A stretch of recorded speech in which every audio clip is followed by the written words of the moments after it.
নমস্কার বন্ধুরা, Suchitra kitchen house থেকে আপনাদের অনেক অনেক স্বাগত। আজকের একটা রেসিপি নিয়ে হাজির হয়েছি, নারকেলের চাটনি। এটি বড় বড় ধাবা স্টাইলে কিভাবে এই নারকেলের চাটনি আপনারা বানাবেন খুব সহজে, কম সময়ের মধ্যে কম উপকরণ দিয়ে খুব সহজভাবে বাড়িতে কিভাবে বানাবেন সেটি দেখতে থাকুন। আমার ভিডিওটা পুরোটা দেখার জন্য আপনাদেরকে অনুরোধ রইল।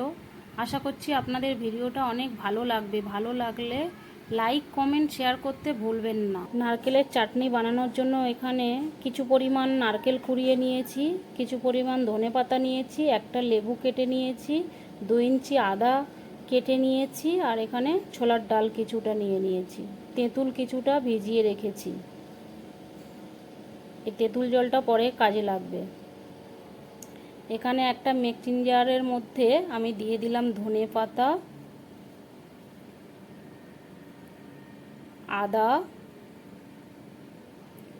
নারকেল,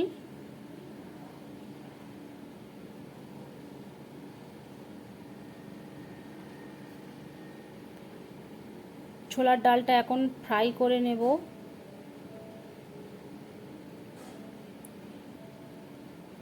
তিন চামচ মতো ছোলার ডাল দিয়ে দিলাম, এটা ফ্রাই করে নেব ভালো করে। ছোলার ডালটা ভালো করে ফ্রাই করা হয়ে গেছে, এখন নারকেল ধনেপাতার সাথে অ্যাড করে দেব।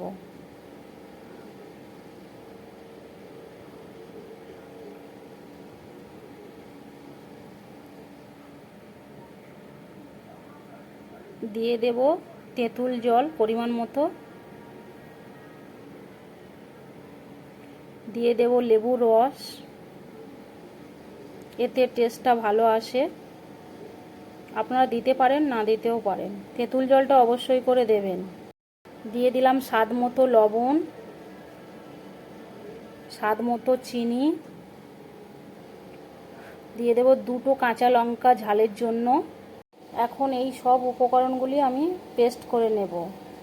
কড়াইতে দিয়ে দেব সাদা তেল, দিয়ে দেব শুকনো লঙ্কা 2টো, দিয়ে দেব মেথি ফোড়ন, কালো সর্ষে 1 চা চামচ, কারি পাতা দিয়ে দেব 10-12টা। চাটনি বানানোর জন্য যে পেস্টটা আমি বানিয়ে নিয়েছি, এখন এটা একটা পাত্রে আমি ঢেলে নেব। মশলাটা আমি 2 মিনিট ধরে সুন্দরভাবে কষিয়ে নিয়েছি, সুন্দর গন্ধ ছেড়ে দিয়েছে। এখন এই চাটনির সাথে অ্যাড করে দিলাম। নারকেলের চাটনিটা এখন পুরোপুরি রেডি, তৈরি হয়ে গেছে দেখছেন। এই নারকেলের চাটনির ইডলি ধোসার সাথে তো একেবারে জমে যাবে। আমি ইডলির সাথে সার্ভ করব।